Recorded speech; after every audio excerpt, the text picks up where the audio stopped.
Yes. So we all know the root of 121 is 11, but the third root of 8. So what that is saying is what number times itself 3 times gives you 8. Now everybody here can do the mental math.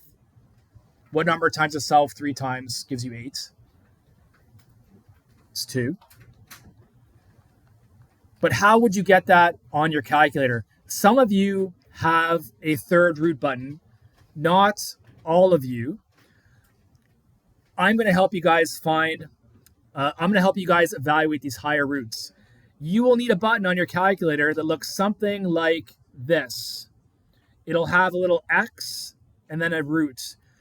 Some of you might also have a button that looks like this. It'll have like an X to the power of like 1 over N or something like that. I need you guys to find those buttons and try to do the third root of 8 and make sure that you can get 2. For some of you guys, the keystrokes might look like this. You put 3, you press your X root button, and you press 8. At this point, we have to invest some time for me to kind of make sure everybody has found that button. I'm going to tour around, and this is where you flag me down, and I help you if you need help on that. Yeah, right above it. So watch this. You want the third root of 8? You press 3. Use a shift of that. So it's doing the third root of 8, and it's 2. Okay? Flag me down. So on your calculator, it's above your power button. So you'll do, I think you'll do 3 and then press that button. See how it's doing the third root 3 now?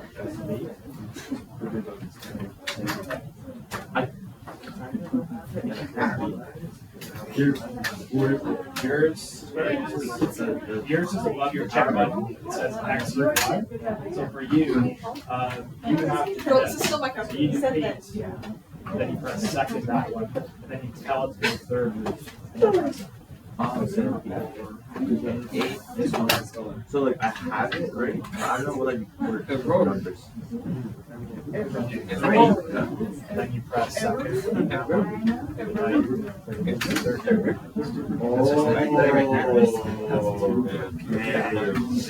not know. So you do the 3 first. 3 shift. I did it.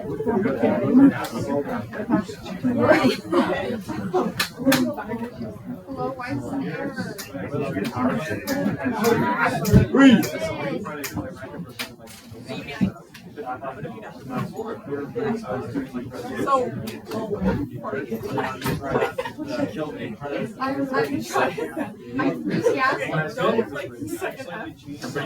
Good solvent?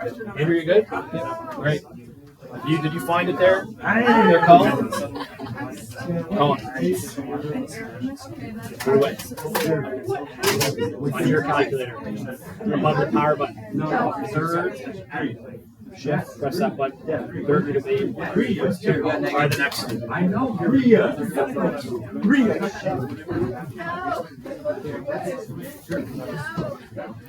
All right, everyone.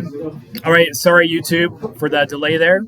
Okay, everybody has presumably been shown by Mr. H or I where you can do that. So now you guys should be able to evaluate something like the fourth root of 81, which is asking what number times itself 4 times gives you 81.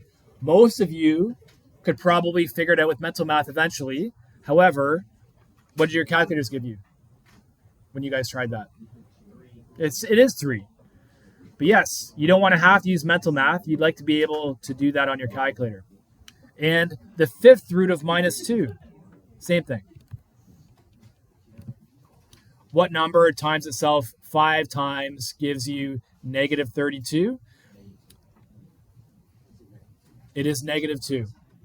So at this point, I'm expecting, okay, everybody's had the chance to ask for help finding that button. I now assume you are fairly proficient.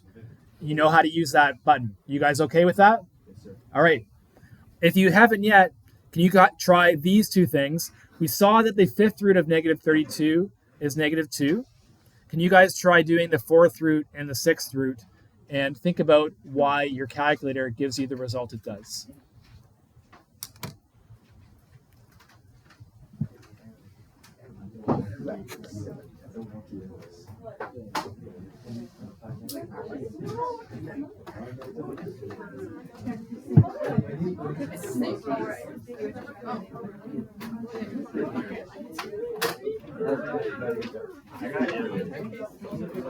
What did you guys get?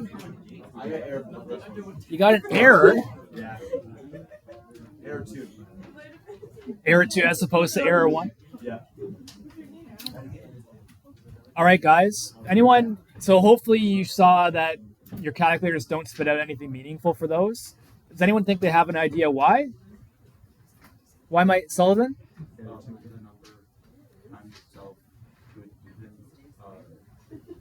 Exponent can make positive. Yeah. No, I think you worded it pretty well, to be honest.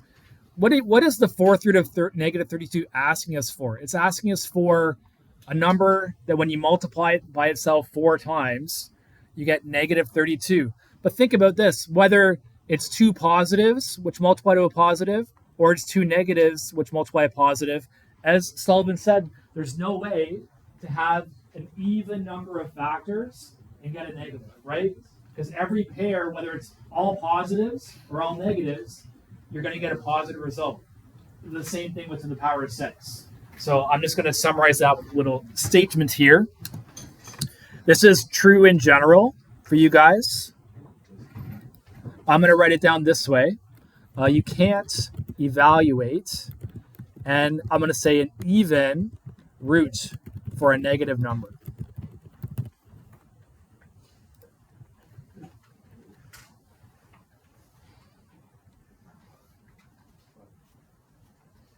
All right. So we've done some exercises using third, fourth, fifth. Presumably now you guys can do the 20th root of a number if I asked you to. Let's begin looking at today's stuff. Can you guys evaluate those 4 powers? They're all to the exponent of 0.5. And I'm willing to bet that some of you guys will be able to figure out a way to interpret this power of 0.5. After doing a few of these, you might see the pattern. This does seem weird, though. A power of 0.5, how can you multiply a number by itself 0.5 times? It does seem weird with our conventional understanding of exponents. So what does your calculator give you there? So this, you're just using your power button.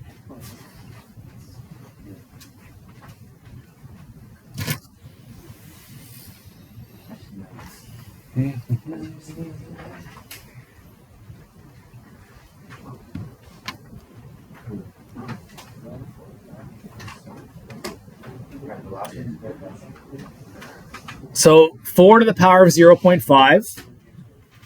Did you guys get 2? It's possible at that point, but you might say, oh, 4, 0.5. 4 times 0.5 is 2. However, if you were to apply that same logic to B, 9 times 0.5 is 4.5. You do not get 4.5 when you do 9 to the power of 0.5. Kemper, Gervin, you with me here? Yes, sir. Okay, it's hard to teach over your giggling constantly. You guys would have got 3 for 9 to the power of 0.5. We'll have to make this a private YouTube video now since I called out people by name. I know I can't monetize it. Oh well. All right. That's okay. Now I can just go a little bit hog wild because we're all just, it's just all of us in the room. All right. What did you guys get when you did 16 to the power of 0.5? You got 4.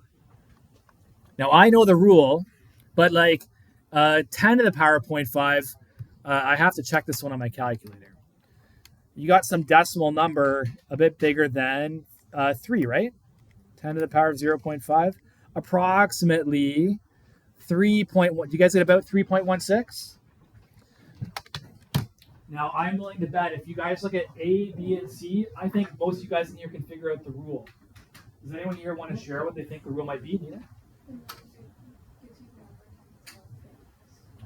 The number times itself that gives you, it certainly appears that way, right? So before we summarize that, I'm going to try to convince you guys. In this little exercise here, if you need to, you guys shouldn't. What is the root of 4 times the root of 4? The root of 4 times the root of 4. Now, the root of 4 is 2. The root of 4 again is 2. When you multiply 2 times 2, you get 4. But really, we probably should have been able just to get 4 right away. I mean, the root of 4 times itself should be 4. That's what square roots are, right? It's the number times itself that gives you that result. Now, let's look at 4 to the power of a half. This is actually investigating what happened here. A half is like 0.5. If you were to do 4 to the power of a half times itself, we can do this with our exponent rules. A half plus a half, right? We're multiplying 2 powers. So this is like 4 times 0.5, like above. 4 times 0.5. If you add those exponents together, you get 1. And 4 to the power of 1 is equal to 4. Guys, we have made a powerful connection here.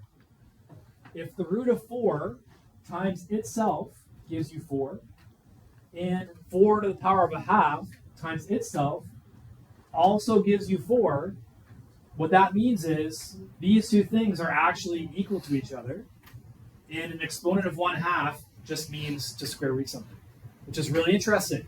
And that fits with what Nina said. If you look up above, look at this. 4 to the power of 0.5.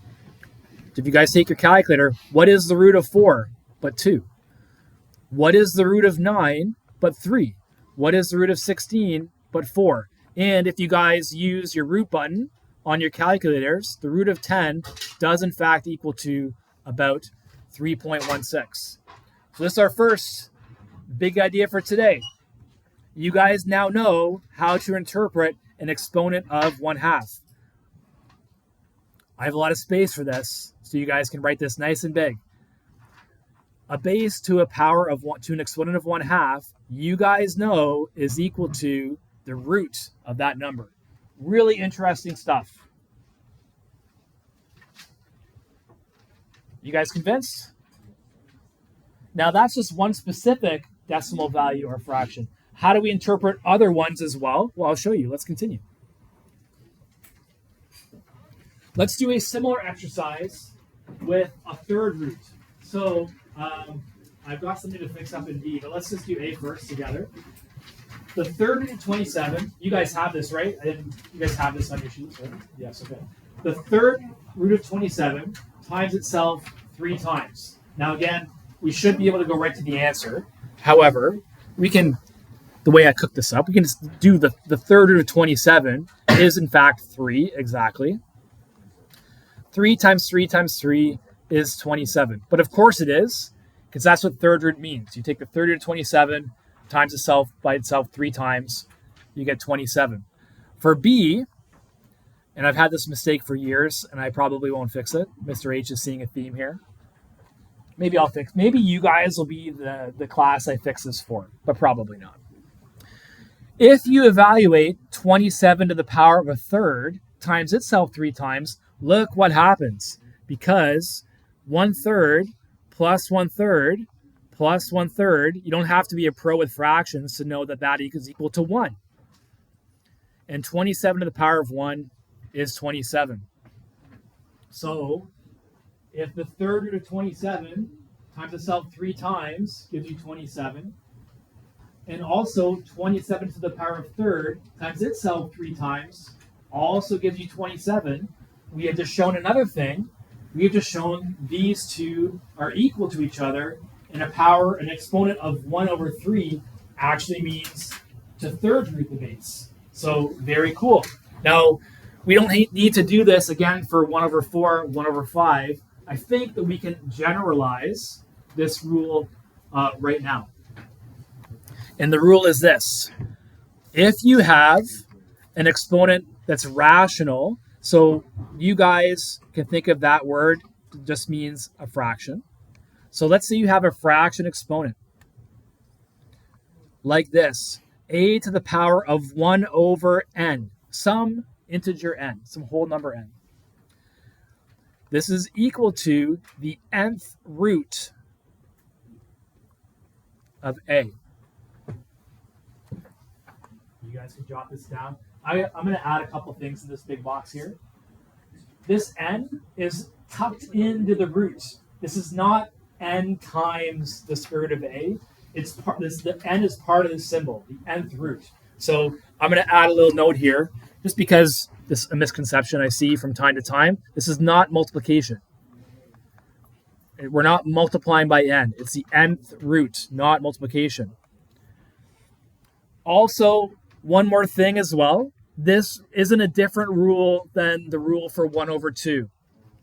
Can you guys just tuck this in here as well? I wrote really big.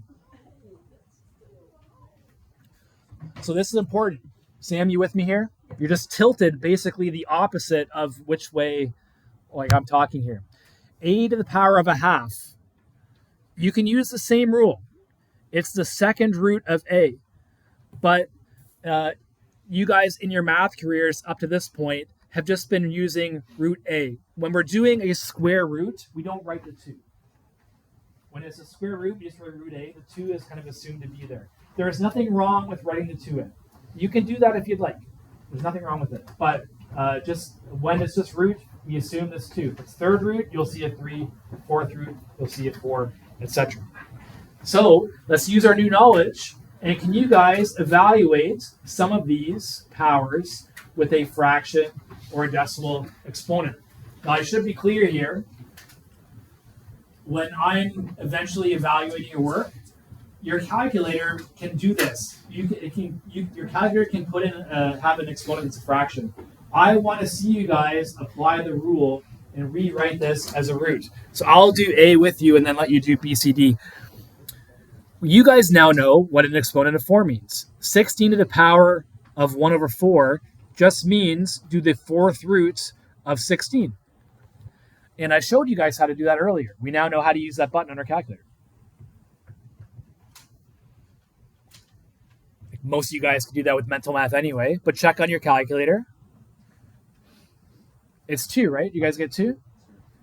So rewrite as a root, then evaluate on your calculator.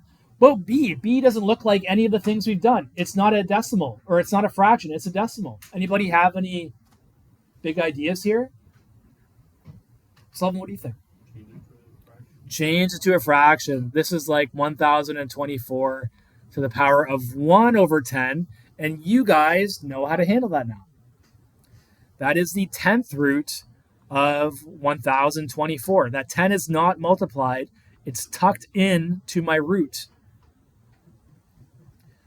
This gives you a whole number answer as well. It should give you exactly 2.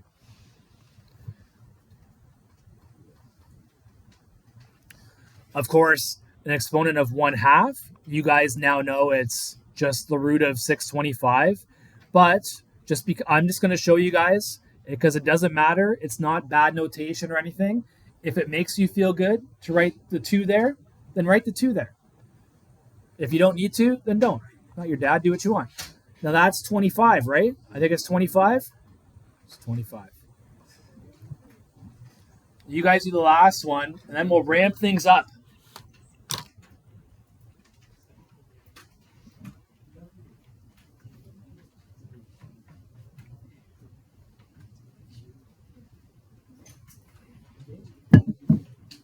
We're going to escalate things. You guys see 1 over 3? You guys know it's the 3rd root, but the base stays the same. It's the 3rd root of -8. It's okay. It's an odd, remember our discussion from earlier. That is an odd root. We can do odd roots for negatives. A negative times a negative times a negative is a negative, and you guys should get -2. How are you guys feeling about this new rule for fraction exponents? It's not so bad, right? We rewrite them as roots. I showed you guys how to use that feature on your calculators. Life is good. What if it's not 1 over? What if we have something even weirder, like 4 to the power of 3 over 2? It's like 4 times itself 1.5 times. Seems weird. I'm going to show you guys how you can think of this, and then we'll state a rule to use afterwards. But let's take 4 to the power of 3 over 2, and let's use our knowledge of fractions, because you guys are all pros with fractions, right? We've been working with fractions since grade school. You can add them, subtract them, multiply them, divide them. Let's take 4 to the power of 3 over 2, and let's rewrite this in a different way. let's write this as a power of a power. Is that not just equal to 4 to the power of a half, all to the power of 3? Right? If you use your power of a power rule, you just multiply the exponents, and 3 times a half is 3 halves. So we just used multiplying fractions in reverse there. We wrote it as a power of power. But by doing this, you can see, okay, well, now we know how to handle this. We know how to interpret an exponent of a half. And then we know how to handle exponent of 3 because we've been doing that for a lot of our lives in grade school. This is the root of 4 to the power of 3. These are things we can do on our calculator now. The root of 4 is 2. 2 cubed is equal to 8. So we have shown that 4 to the power of 3 over 2 is equal to 8. But that wasn't the only way I could have shown that. Check this out. What if instead I wrote this like as 4 cubed to the power of a half? It's the same idea. 3 times a half is equal to 3 halves. This should give us the same answer. 4 to the power of 3, we know how to handle that. 64. This is 64 to the power of a half. And we know how to handle exponents of a half. That's square root. And wouldn't you know it, the root of 64 gives you 8. So we have a way now to handle fractions where the top number, the numerator, is not 1. The bottom tells us what root to do, and the top tells us what to raise that power to. Let's summarize. The rule looks like this. So this is our general rule for any exponent that is a fraction. It looks like this. So if you have a to the power of some messy fraction m over n, I got my fancy m and my fancy n there. The rule is this. The top number basically gives you like an exponent to use. I'll explain that afterwards. Whereas the bottom number tells you what root to do. So it looks like this. The n on the bottom means do the nth root of a, just like it did before. Same rule as before. 1 over n is like the nth root of a. All the top number says is just after you do that root, just raise that result to whatever the top number is. So I have space here. Let's squeeze in another example. Let's do something different than in the examples. Can you guys try? Let's do 9 to the power of 5 over 2. 9 to the power of 5 over 2. Using this new rule, the over 2 means square root of 9. But our exponent's not 1 over 2, it's 5 over 2. So you would take the root of 9, and when you're finished, raise that to the power of 5. Everybody can do this. I have full confidence in you. The root of 9 is 3. And of course, everybody knows their powers of 3. 243 is 243. Okay. Bottom number tells you the root. Top number tells you what to raise that to. Can you guys try using that rule for 27 to the power of 2/3? The bottom number tells you the root. The top number tells you what to raise it to. And then we'll ramp things up even further. We're going to go crazy.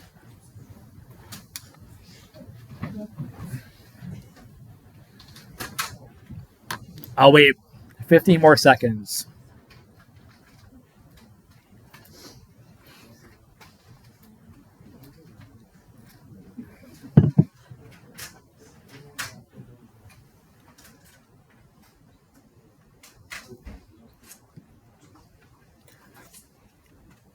All right, here I come. The 3 on the bottom means I'm going to do the third root of 27.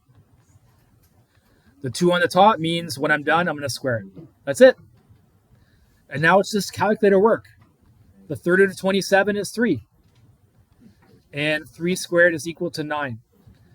Now, I'm going to say again, your calculators can just do this. If you have a fraction button and you put this in your calculator, it'll spit out 9. But that would not, if you just wrote down 9, you're not convincing me you understand this new rule of fraction exponents. So I like to see you guys write it as a root first and then evaluate afterwards. Show me you understand the rule. All right, we did 2 examples. I don't think we need to do like 10 of these. You get more opportunity to practice more of those in your practice, but let's take things all the way. What happens if our base is a fraction, our exponent's a fraction, and our exponent's a negative? We're tying in everything. These ones have everything. This one looks arguably kind of messy. 1 over 9 to the power of negative 1 over 2. Let's systematically go about this using our last 2 lessons. So first of all, my tip to you guys is the following. Deal with the negative exponents first. This will never lead you astray. Deal with the negative exponents first. I'll capitalize first. Okay, so what do I mean by that? 1 over 9 to the power of negative 1 over 2. Let's just deal with the negative exponent first. We know how to deal with negative exponents. When the exponents are negative, we flip the base. The flip of 1 over 9 is 9. You flip the base. And you change the exponent to positive. You don't flip the exponent. We just change the sign of the exponent. Well, that made things quite simple, actually, because 9 to the power of a half, we have already evaluated that, and we know it's just the root of 9. So using your rule for negative powers can often make things a lot more clear right away. That one wasn't too bad, actually. Now, I'll say it one more time. I know some of you guys are going to do it, but just try to not have this misconception. We don't flip the exponent. That was never a rule we've done. The exponent changes to positive, but we don't flip the exponent. All right, let's do C. Okay, here we go. So 9 over 4 to the power of 9 to the power of minus 3 over 2. I'm going to take my own advice. Flip the base, 4 over 9. Change the exponent to positive, 3 over 2. Now we know how to handle this. The over 2 means you square root. We're going to square root 4 over 9. And we're going to take those values and raise them to the power of 3. Really, the rest can be done with mental math for you guys. Use a calculator if you need it. But you guys know the root of 4, and you guys know the root of 9. When you're rooting a fraction, you just root the top and you root the bottom. It's 2 over 3. And you just, if you're applying a power to a fraction, you apply the exponent to the top and the bottom. 2 cubed is 8. 3 cubed is 27. 8 over 27.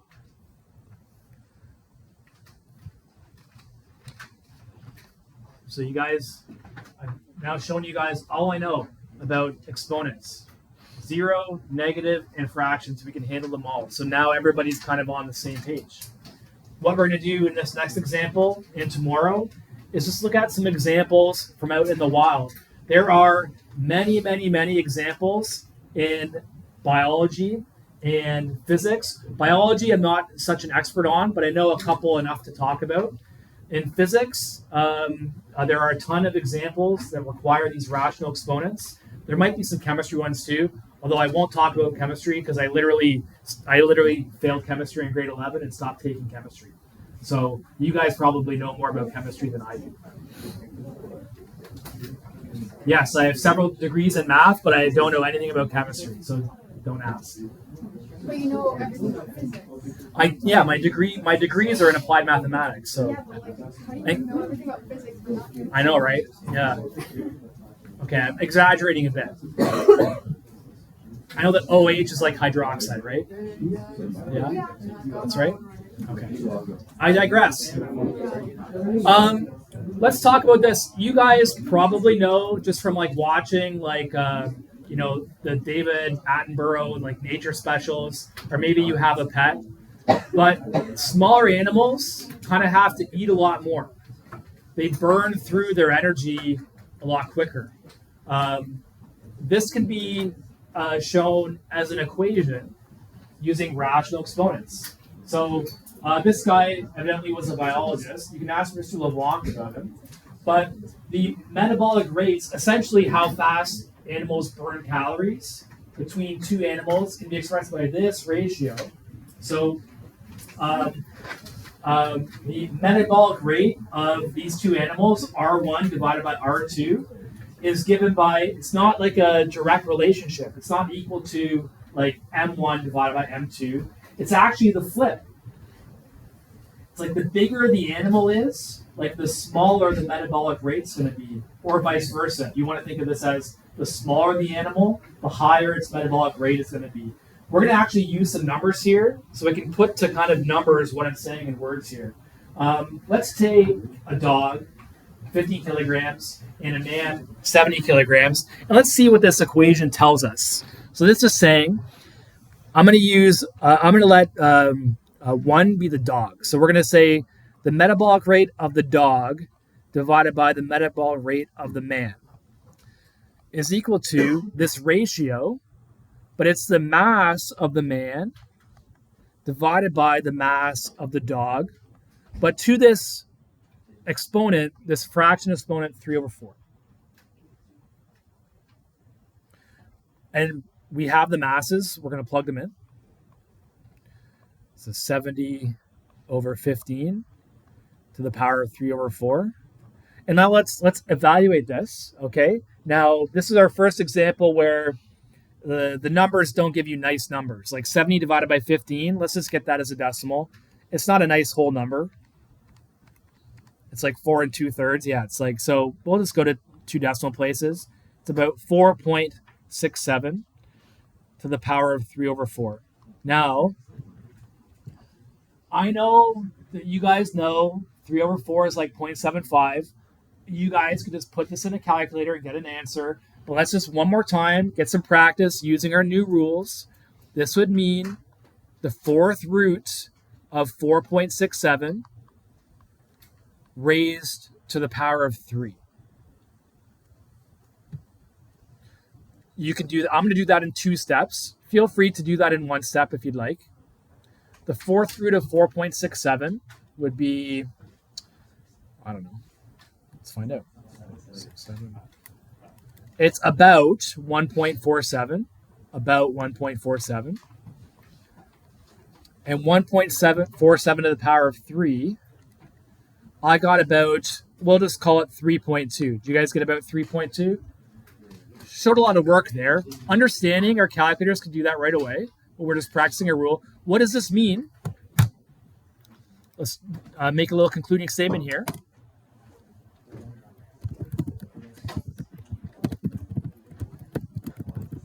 The metabolic rate for the dog is 3.2 times more than the man.